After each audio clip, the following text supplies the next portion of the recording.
여러분들 요새 굉장히 취업이 힘들긴 하지만 처음 직장 생활하는 사람이 연봉이 한 2천만 원 정도는 됩니다. 하다못해 조금 허드렛 일을 하면서 좀 힘든 중소기업에 간다 하더라도 열심히 일하면 2천만 원 정도의 연봉은 아마 받을 것으로 통계가 나오고 있죠.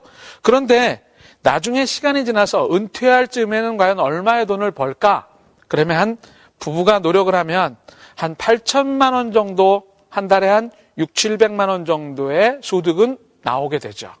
그러면 이 두 개를 합해서 평균을 냅니다. 둘로. 그러면 평균 대체적으로 1년에 한 5천만 원 정도의 돈을 버는 걸로 나오는데 5천만 원을 몇 년 동안 버냐 하면 대체적으로 30년 동안은 경제활동을 해야 되기 때문에 이 돈을 계산해 보면 15억 정도의 돈을 평생토록 번다는 통계가 나옵니다. 그러면 아까 제가 말씀드린 13억에서 16억 정도의 돈이 필요한데 그 돈이 필요한데 버는 것도 15억 벌면 그렇게 큰 오차가 없다라는 결론에 도달하기 때문에 실제로는 해결 방법이 있다라는 거죠. 제가 조금 전에 말씀드린 라이프 사이클에 따라서 결혼, 주택 마련 쭉 해가지고 여러 가지 이런 필요 자금에 돈들을 합계낸 것과 결국 내가 버는 소득의 합계가 15억 원이라고 하는 것은 그렇게 큰 차이가 없죠. 그런데 왜 사람들은 다 이런 고민을 할까요? 그 문제를 제가 다음 그림을 통해서 여러분들한테 설명을 드리죠. 자, 어떤 사람이 있습니다. 조경만도 되고요. 카메라를 만지시는 분도 그렇고 작가님도 그렇고 여기 계신 분들이 그렇습니다.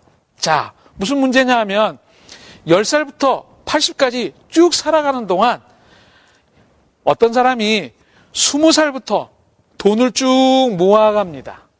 처음에는 무일푼으로 시작하겠죠? 부모한테 물려받은 게 단 하나도 없는 분들은 다 0에서 시작을 하게 됩니다. 시간이 지나가면 점점 돈은 집, 금융자산, 펀드, 부동산, 보험 이런 것으로 인해서 점점 늘어나게 됩니다. 우리가 이런 것들을 준비되는 돈 이렇게 얘기할 수 있을 겁니다. 준비되는 돈은 점점 합리적인 생활을 하는 사람들은 늘어나게 되죠. 그런데 지금 아까 지난번에 조금 전에 말씀드린 것처럼 지금 시점에서 그 사람은 얼마의 돈이 있어야 될까라고 계산을 해보면 한 10억 정도의 돈은 기본적으로 있는 것 아까 그림에서 보셨습니다. 10억 정도의 돈이 필요합니다. 그런데 이 필요한 돈은 부부가 열심히 일을 해가지고 노력을 한다면 점점 해결을 하기 때문에 이 필요한 돈은 그래프에서 보시는 것처럼 점점 줄어들게 됩니다. 그러니까 처음에는 필요한 돈은 많은데 가진 돈이 없다라는 거고요. 시간이 점점 지나가지고 나중에 은퇴 이후에는 내가 필요한 돈은 은퇴 자금만 있으면 되는데 수중에 10억, 20억 있는 사람들 여러분들 주변에 보시지 않습니까? 그분들은 돈 관리를 잘해서 사업에 성공하거나 재테크를 잘하는 거죠. 자, 그런데 한 55세 정도까지는 이런 현상이 나타납니다. 이렇게 부족한 돈이 생기게 되겠죠. 필요한 돈은 10억인데 준비되는 돈은 1억, 9억의 돈이 필요하고요. 필요한 돈은 8억인데 준비된 5억, 3억이 필요하고요. 55세가 되면 결국 내가 필요한 돈보다 준비된 돈이 많다라는 거죠. 이 그림이 시사하는 바는 굉장히 큽니다. 그래서 준비되는 돈은 늘어나고 필요한 돈은 줄어들고 시간이 지나면 부족한 돈도 줄어들기 때문에 결국 아무런 문제가 없이 인생이 잘 마무리가 돼야 되는데 버는 시기하고 쓰는 시기하고 맞지가 않기 때문에 이런 문제가 많이 생기는 겁니다. 그래서 여러분들께서 지금 제가 말씀드린 이 그림을 잘 보시면서 고민하셔야 될 것들이 몇 가지가 있습니다.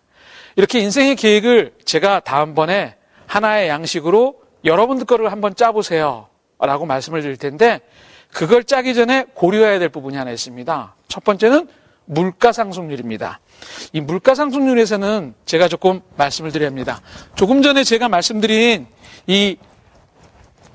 여기에 적은 것은 사실 물가상승률 이런 걸 감안하지 않은 거고요. 여러분들이 일반적으로 우리나라가 이제 물가가 계속 오르죠. 물가가 계속 오르는데 물가가 뭐냐? 이런 질문 하시는 분 혹시 있으실 수도 있어서 10년 전에 20년 전에 짜장면 한 그릇이 얼마였고 버스 요금이 얼마인지 아시는 분들이 있을 겁니다.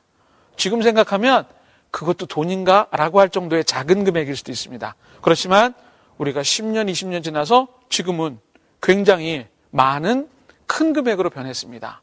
돈의 가치가 떨어진 거죠. 물가가 올랐기 때문에 돈의 가치가 떨어진 것.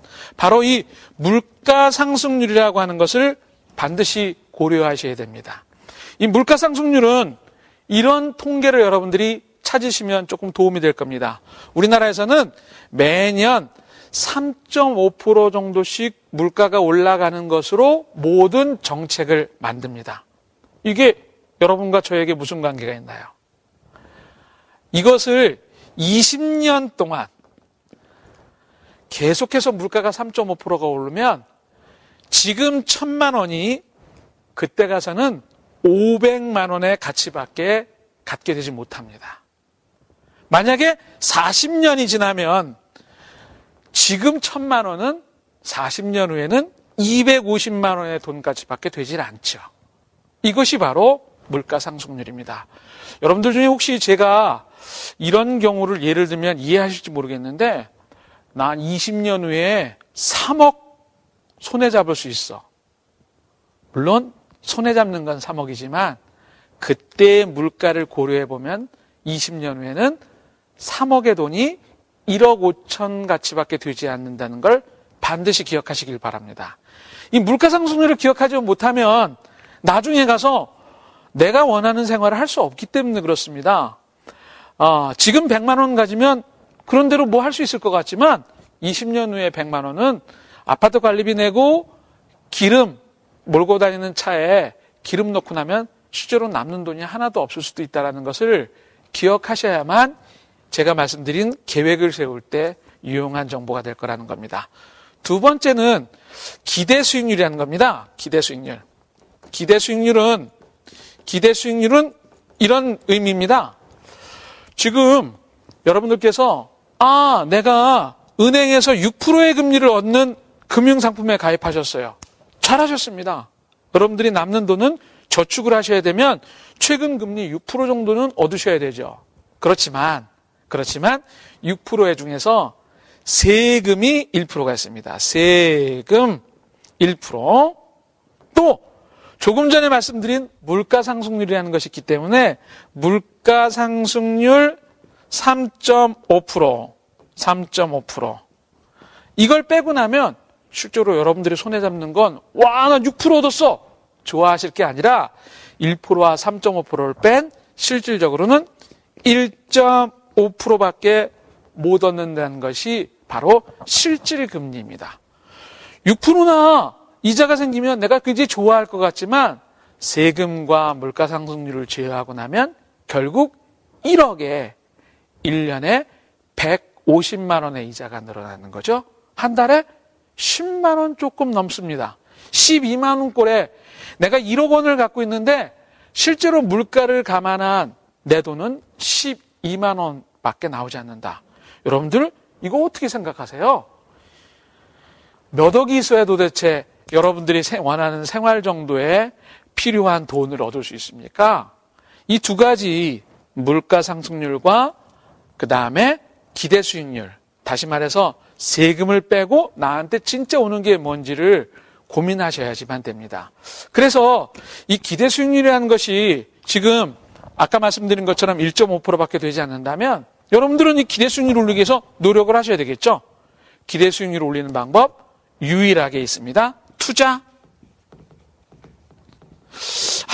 요즘 이 투자 얘기하면 굉장히 지탄을 면치 못합니다. 한 1, 2년 전에 투자를 하셔가지고 지금 원금 손해보시고 굉장히 피곤한 일을 당하시는 분들이 많이 있는데 그래도 투자는 여러분들한테 필요한, 예를 들어서 투자를 해서 어떤 사람이 10% 정도의 수익률을 얻을 수 있다. 세금과 물가를 빼고도 한 5%에서 6% 정도의 실질 금리를 얻을 수 있기 때문에 투자 외에는 다른 대안이 없습니다. 제가 나중에 기회를 만들어서 이 투자에 대해서도 여러분들한테 두세 번 정도 합리적인 투자가 뭔지에 대해서 한번 말씀을 드리는 갖도록 하죠. 여하튼 다시 원래 상태로 돌아와서 자, 이렇게 라이프 사이클에 따른 여러분들의 여러 가지 필요한 것들을 한번 여러분들의 문제로 생각해 보시도록 하기 위해서 제가 이 표를 하나 준비했습니다. 자, 여러분들의 나이를 적으시죠.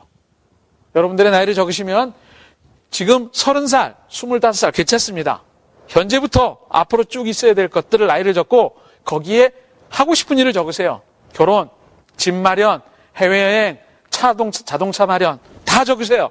주택 마련, 자녀 교육, 은퇴까지. 그리고 필요한 자금을 한번 적어보십니다. 필요한 자금을 적기 위해서는 여러분들께서 시세를 좀 아셔야죠. 내가 결혼하는데 얼마 들어가는지 선배한테 가서 물어보고 그 다음에 내가 살고 싶은 동네가 집값은 어떻게 하는지 한번 가서 보고 애들 교육비가 어떤지 인터넷 뒤져가지고 한번 검색 엔진에 쳐보기도 하고 은퇴를 위해서는 내가 어느 정도의 돈이 필요할까도 한번 계산해 보시면 됩니다. 이 나의 재무목표 세우기를 하신다면 여러분들은 반은 벌써 여러분들의 성공을 눈앞에 손 안에 잡으신 겁니다. 오늘 제가 말씀드리고 싶은 것은 이러저러한 이유로 여하튼 목표를 세우기를 하자. 누구의 목표? 나만의 목표를 세우기를 하자. 목표 없으면 어떻다고요? 네, 잘못된 산으로 올라가서 어메 이 산이 아닌가 봐. 나중에 후회하는 일이 있기 때문에 그렇습니다. 자, 오늘의 할 일 제가 매 시간마다 여러분들한테 하나씩 할 일을 드릴 텐데 오늘의 할 일은 나의 재무목표 세우기. 괜찮습니다. 아무 종이 그냥 뭐 뒷면에 뭐가 써있는 이면지를 꺼내서라도 나는 몇 살에 뭘 하고 싶어, 몇 살에 뭘 하고 싶어, 그걸 위해서는 어느 정도의 돈이 들어가. 이것 하는 것 한번 해보시면 의외로 여러분들의 인생에 할 일이 많고 또 재미있는 일들이 많이 벌어질 거라는 생각 하셔도 될 것 같습니다. 자, 오늘은 제가 첫 시간 목표 세우기라는 주제를 가지고 여러분들하고 같이 생각해 봤습니다. 다음 시간에는 그 다음 단계인 또 무언가를 가지고 여러분들하고 시간을 보내도록 하겠습니다. 감사합니다. 좋은 시간 되십시오.